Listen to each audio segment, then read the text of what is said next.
नमस्कार मित्रांनो.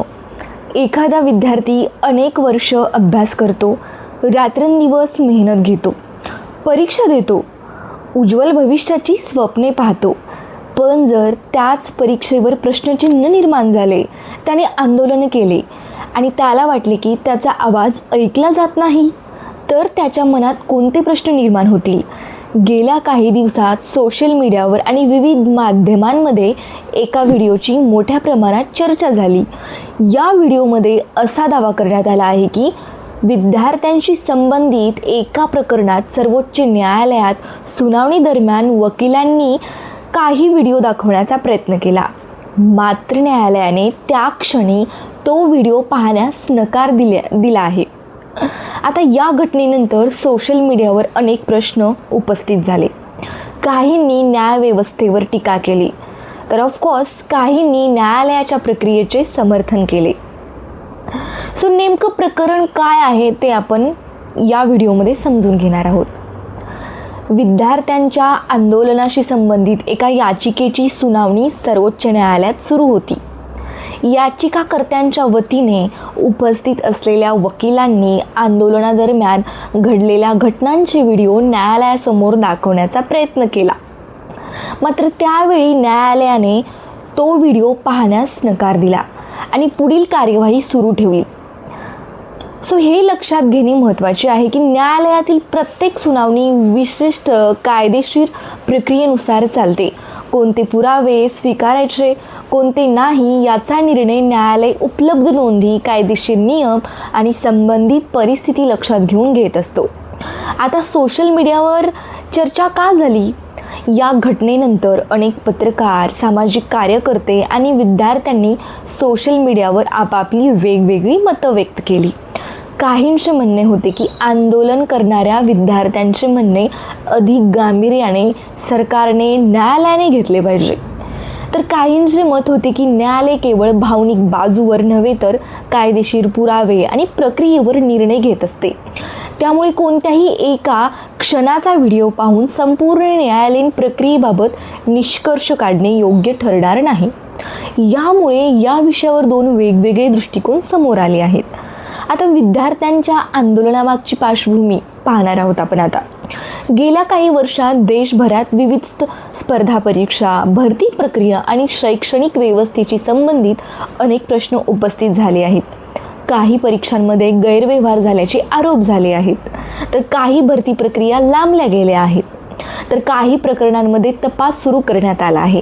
या सर्व घटनांमुळे अनेक विद्यार्थ्यांमध्ये नाराजी व्यक्त झाली आहे. आता याच पार्श्वभूमीवर अनेक ठिकाणी आंदोलन करण्यात आले आहे.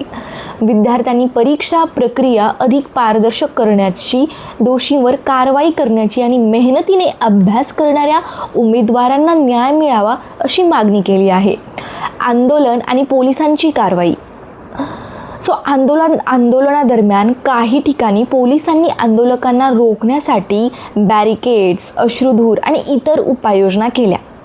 अशा परिस्थितीमध्ये प्रशासनाचे म्हणणे सामान्यतः असते की कायदा व सुव्यवस्था राखणे ही त्यांची जबाबदारी आहे.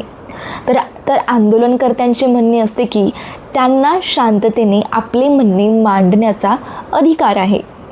आता लोकशाही व्यवस्थेमध्ये या दोन गोष्टींमध्ये संतुलन राखणे हे नेहमीच आव्हानात्मक ठरते. आता या संपूर्ण प्रकरणामुळे एक महत्त्वाचा प्रश्न समोर येतो. जेव्हा विद्यार्थी न्याय, पारदर्शकता आणि त्यांच्या भविष्याबद्दल प्रश्न उपस्थित करतात, तेव्हा त्यांचा आवाज प्रशासन, सरकार आणि न्यायव्यवस्थेपर्यंत खरंच पोहोचतो का त्यांचा आवाज? आता या प्रश्नाचे उत्तर देणे काही सोपे नाही, कारण यात कायदा, न्यायालयीन प्रक्रिया, प्रशासन आणि विद्यार्थ्यांच्या अपेक्षा या सर्वांचा समावेश आहे. आता कॉक्रोच टिप्पणीचा वाद काय आहे? 15 मे 2026 रोजी झालेल्या एका न्यायालयीन सुनावणीचा उल्लेख करण्यात आला आहे. त्या सुनावणीत वापरण्यात आलेल्या एका शब्दामुळे सोशल मीडियावर मोठा वाद निर्माण झाला. सो असा दावा करण्यात आला की काही विद्यार्थ्यांनी आणि सोशल मीडियावरील अनेक वापरकर्त्यांनी कॉक्रोच ही टिप्पणी बेरोजगार तरुणांशी जोडली. त्यामुळे अनेकांनी तीव्र नाराजी व्यक्त केली. मात्र या वादानंतर संबंधित टिप्पणीचा अर्थ चुकीचा लावला जात असल्याचे स्पष्टीकरणही समोर आले. राजकारण असो किंवा न्यायव्यवस्था, सार्वजनिक पदावरील व्यक्तींचे प्रत्येक विधान मोठ्या प्रमाणात चर्चिले जाते. आता एका शब्दाचे वेगवेगळे अर्थ काढले जाऊ शकतात. सोशल मीडियाच्या युगात तर एखादे छोटे वाक्य काही तासात लाखो लोकांपर्यंत पोहोचवते, कारण ही डिजिटल इव्होल्युशनचं जग आहे. याच कारणामुळे या प्रकरणातही अनेकांनी वेगवेगळ्या पद्धतीने प्रक्रिया दिल्या. काहींनी ही टिप्पणी विद्यार्थ्यांचा अपमान असल्याचे म्हटले, तर काहींनी संपूर्ण संदर्भ न पाहता निष्कर्ष काढणे योग्य नसल्याचे सांगितले. आता विद्यार्थ्यांमध्ये निर्माण झालेली कॉक्रोच टिप्पणीला घेऊन भावना. या पूर्ण घटनेमुळे विद्यार्थ्यांमध्ये प्रचंड मोठ्या प्रमाणात नाराजी व्यक्त झाली. अनेक स्पर्धा परीक्षांची तयारी करणारे विद्यार्थी आधीच परीक्षा, निकाल, भरती प्रक्रिया आणि रोजगाराच्या प्रश्नांमुळे तणावाखाली आहेत. अशा परिस्थितीत सोशल मीडियावर पसरलेल्या चर्चांमुळे त्यांच्या भावना अधिक तीव्र झाल्याचे नमूद करण्यात आले. तथापि प्रत्येक विद्यार्थ्याचे मत एकसारखे आहे असे म्हणता येणार नाही. अनेक विद्यार्थ्यांनी कोणतीही प्रतिक्रिया न देता केवळ त्यांच्या अभ्यासावर लक्ष केंद्रित केले. आता संवादाचा अभाव की गैरसमज आहे ते आता आपण पाहणार आहोत. जेव्हा एखाद्या विधानावर मोठा वाद निर्माण होतो, तेव्हा तो प्रत्यक्षात गैरसमज असतो का की संवादाचा खरंच अभाव असतो? अनेक तज्ज्ञांचे मत आहे की अशा प्रसंगी स्पष्ट आणि वेळेवर दिलेले स्पष्टीकरण अनेक गैरसमज दूर करू शकतात. आता दुसरीकडे काहींचे मत असे आहे की सोशल मीडियावर माहिती अनेकदा संदर्भाशिवाय व्हायरल होत असल्याचे चुकीच्या समजुती निर्माण होतात. आता विद्यार्थ्यांच्या मुख्य मागण्या काय आहेत?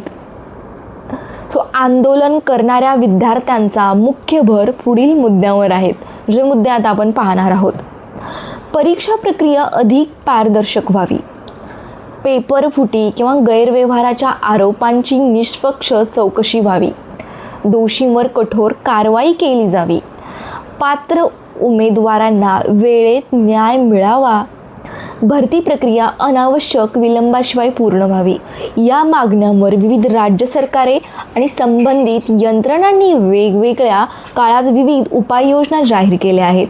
मात्र त्या कितपत प्रभावी ठरतात यावर सार्वजनिक चर्चा सुरूच असते. आता न्यायव्यवस्थेकडून लोकांच्या अपेक्षा. भारतीय न्यायव्यवस्था ही संविधानाच्या चौकटीत काम करते. प्रत्येक प्रकरणाचा निर्णय कायदे, उपलब्ध पुरावे आणि न्यायालयीन प्रक्रियेच्या आधारे घेतला जातो. त्याचवेळी सामान्य नागरिकांच्या मनात अशी अपेक्षाही असते की त्यांच्या समस्यांना योग्य वेळी ऐकले जावे आणि न्याय मिळावा. आता याच दोन गोष्टींमधील संतुलन हा चर्चेचा मुख्य मुद्दा असल्याचे निरीक्षक मानतात. कधी एखाद्या शब्दापेक्षा त्याचा अर्थ लोक कसा घेतात याचा परिणाम अधिक मोठा ठरतो. आता याच कारणामुळे संवाद, संदर्भ आणि स्पष्टता यांना सार्वजनिक जीवनात विशेष महत्त्व असते. मित्रांनो, आता या संपूर्ण प्रकरणाच्या मुळाशी असलेल्या प्रश्नाकडे आता आपण वळणार आहोत. देशभरातील लाखो तरुण आज स्पर्धा परीक्षांची तयारी करत आहेत. अनेक जण गाव सोडून शहरामध्ये राहतात. काही जण दिवस रात्र अभ्यास करतात, तर अनेक विद्यार्थ्यांच्या कुटुंबियांनी त्यांच्या शिक्षणासाठी कर्ज घेतलेलं आहे. अक्षरशः प्रत्येक विद्यार्थ्याच्या मनात एकच स्वप्न असतं, स्वतःच्या मेहनतीच्या जोरावर सरकारी नोकरी मिळवायची, सरकारी कॉलेजमध्ये प्रवेश मिळवायचा, कारण प्रायव्हेट कॉलेजचा खर्च त्यांना परवडणारा नसतो. पण जेव्हा एखाद्या परीक्षेवर गैरव्यवहाराचे आरोप होतात, पेपर फुटीच्या बातम्या सर्रास समोर येतात किंवा भरती प्रक्रिया वर्षानुवर्ष रखडते, तेव्हा विद्यार्थ्यांच्या मनात अस्वस्थता निर्माण होणं ही स्वाभाविक आहे. याच कारणामुळे गेल्या काही वर्षात देशातील विविध भागांमध्ये विद्यार्थ्यांनी आंदोलनाचा मार्ग स्वीकारला. त्यांचं म्हणणं स्पष्ट होतं, आम्हाला विशेषतः सवलत नको, फक्त निष्पक्ष परीक्षा आणि समान संधी हवी आहे. मेहनत विद्यार्थ्यांची, पण भविष्य त्यांचं अनिश्चित कायम. त्यांच्या परीक्षा रद्द होतात. उद्या परीक्षा आहे म्हटले की आज परीक्षा रद्द होते. परीक्षा झाली की पेपर फुटतात. त्याच्यामुळे फक्त पेपर फुटल्यामुळे फक्त म्हणजे प्रशासनावरतीच दबाव निर्माण होत नाही, तर विद्यार्थ्यांचे मानसिक संतुलन ढासळले जाते. खूप विद्यार्थी डिप्रेशनमध्ये जातात. काही विद्यार्थी तर आत्महत्या पण करतात. काही विद्यार्थ्यांचे पॅरेंट्स आत्महत्या करतात. सो सकाळपासून ते रात्रीपर्यंत अभ्यास, classes, mock test, financial problems, स्वतःच्या आर्थिक अडचणी, वडिलांनी घेतलेले कर्ज, त्याच्यातून मानसिक येणारा तणाव. कारण की विद्यार्थ्याला फक्त परीक्षा पास करणं किंवा परीक्षा देणं इतकाच दबाव नसतो, तर त्या विद्यार्थ्याला समाजालाही उत्तर द्यावं लागतं. समाजालाही तो विद्यार्थी उत्तरदायी असतो. आणि त्यानंतर ज्या काही परीक्षा होतात त्या परीक्षांचा निकाल याच्यामध्ये विद्यार्थ्यांचे अनेक वर्ष असेच वाया निघून जातात. पण जर त्या परीक्षेवरच प्रश्नचिन्ह निर्माण झालं तर विद्यार्थ्याला सर्वात मोठा धक्का बसतो. त्यांचं मानसिक संतुलन जाग्यातच ढळून जातं. म्हणजे एकदम डाऊनला येतं. कारण त्यांची मेहनत, वेळ आणि भविष्य या तिन्ही गोष्टी पणाला लागलेल्या असतात. रोजगार हा सर्वात मोठा मुद्दा आहे. आज देशातील तरुणांसमोर रोजगार हा सर्वात महत्त्वाचा विषय मानला जातो. स्वतःचं शिक्षण पूर्ण केल्यानंतर चांगली नोकरी मिळावी ही प्रत्येकाची एक अपेक्षा असते. प्रत्येक विद्यार्थ्याच्या पालकांची ही अपेक्षा असते की माझ्या मुलाला एक चांगली नोकरी मिळावी, त्याचं करिअर सेट व्हावं. मात्र सरकारी भरतीमध्ये होणारा विलंब, रिक्त पदे आणि परीक्षा प्रक्रियेतील अडचणी यामुळे अनेक तरुण नाराज असल्याचे विविध चर्चांमध्ये दिसून येते. याच कारणामुळे रोजगाराचा प्रश्न केवळ आर्थिक नसून सामाजिक आणि मानसिकही प्रश्न बनत चाललेला आहे. आता हे जंतर मंतरवरती जे आंदोलन होत आहे त्या आंदोलनाचा मुख्य उद्देश काय आहे? लोकशाहीमध्ये प्रत्येक नागरिकाला शांततामय पद्धतीने आपले मत मांडण्याचा अधिकार आहे. विद्यार्थ्यांचे म्हणणे असे आहे की त्यांचा संघर्ष कोणत्याही राजकीय पक्षासाठी नाही. त्यांचा संघर्ष त्यांच्या स्वतःच्या भविष्याकरिता आहे. त्यांना पारदर्शक परीक्षा व्यवस्था हवी आहे. त्यांच्या मेहनतीला योग्य न्याय हवा आहे. आणि जे परीक्षा लीक करतात, जे पेपर फुटीसारख्या प्रकरणांमध्ये अडकतात त्या दोषींवर कठोर कारवाई हवी आहे, अशी फक्त सरळ विद्यार्थ्यांची मागणी आहे. सरकारची भूमिका ही समजून घेणं गरजेचं असल्यामुळे दुसरीकडे सरकारचे म्हणणे असे असते की जिथे गैरव्यवहाराची प्रकरणे समोर आली आहेत तिथे तपास यंत्रणा काम करत आहेत आणि दोषीवर कारवाई केली जात आहे. तसेच परीक्षा प्रक्रिया अधिक सुरक्षित करण्यासाठी विविध सुधारणा करण्याचे प्रयत्न असल्याचेही सरकारकडून वेळोवेळी सांगितले जात आहे. म्हणूनच या विषयाकडे पाहताना दोन्ही बाजू समजून घेणे महत्त्वाचे ठरते. आता सर्वात मोठा प्रश्न सगळ्यांना पडतो तो म्हणजे विश्वासाचा. आता या संपूर्ण चर्चेचा केंद्रबिंदू फक्त परीक्षा नाही तर विश्वास आहे. विद्यार्थ्यांना व्यवस्थेवर विश्वास हवा आहे. त्यांच्या मेहनतीचं मूल्य कमी होणार नाही याची खात्री त्यांना हवी आहे. जर हा विश्वास टिकून राहिला तर व्यवस्था अधिक मजबूत होते. पण तोच विश्वास डळमळीत झाला तर असंतोष वाढण्याची शक्यता निर्माण होते. एका विद्यार्थ्याचं स्वप्न फक्त नोकरी मिळवणं नसतं तर स्वतःच्या कुटुंबाला आधार देणं, समाजात स्वतःचं स्थान निर्माण करणं आणि आपल्या मेहनतीचं फळ मिळवणं असतं. म्हणूनच परीक्षा व्यवस्था, पारदर्शकता आणि न्याय या केवळ प्रशासकीय गोष्टी नसून लाखो तरुणांच्या भविष्याशी जोडलेले विषय आहेत. मित्रांनो, आतापर्यंत आपण विद्यार्थ्यांच्या संघर्षाबद्दल, परीक्षा व्यवस्थेतील आव्हानांबद्दल आणि रोजगाराच्या प्रश्नांबद्दल चर्चा केली. पण या संपूर्ण प्रकरणात आणखी एक महत्त्वाचा मुद्दा आहे तो म्हणजे संवाद.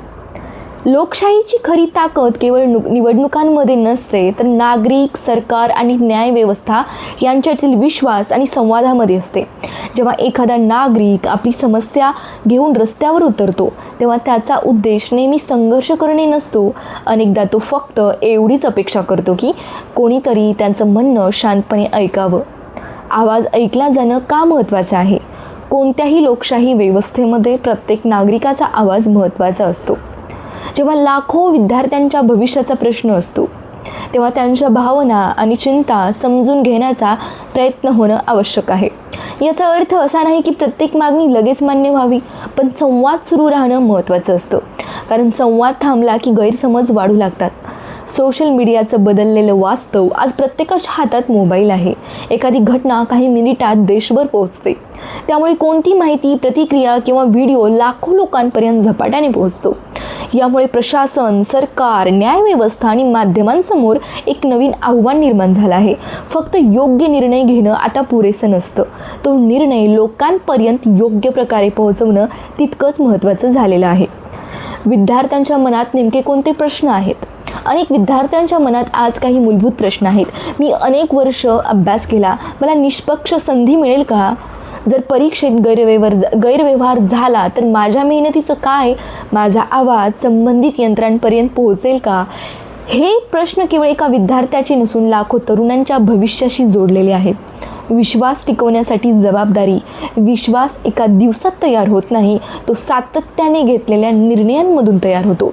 जेव्हा व्यवस्था पारदर्शक असते, जेव्हा चुकीच्या गोष्टींवर वेळेवर कारवाई होते, जेव्हा नागरिकांना त्यांचे प्रश्न मांडण्याची संधी मिळते, तेव्हा लोकांचा विश्वास अधिक मजबूत होतो. प्रत्येक संस्थेच्या भूमिका लोकशाहीमध्ये प्रत्येक संस्थेची स्वतंत्र जबाबदारी असते. सरकार धोरणं तयार करतं, प्रशासन त्यांची अंमलबजावणी करतं, न्यायव्यवस्था कायद्याच्या चौकटीत निर्माण होते. अनेक नागरिक आपल्या हक्कांसोबत कर्तव्यही पार पाडतात. या सर्व घटकांमध्ये समन्वय असेल तर लोकशाही अधिक मजबूत होते. संघर्षाचा मार्ग की समाधानाचा? इतिहास सांगतो की अनेक मोठे प्रश्न संवादातून सुटले आहेत. संवाद असेल तर मतभेद कमी होतात, विश्वास वाढतो आणि निर्णय अधिक प्रभावी ठरतात. म्हणूनच कोणत्याही संवेदनशील विषयात संवादाची दारे उघडी ठेवणं ही प्रत्येक संस्थेची जबाबदारी मानली जाते.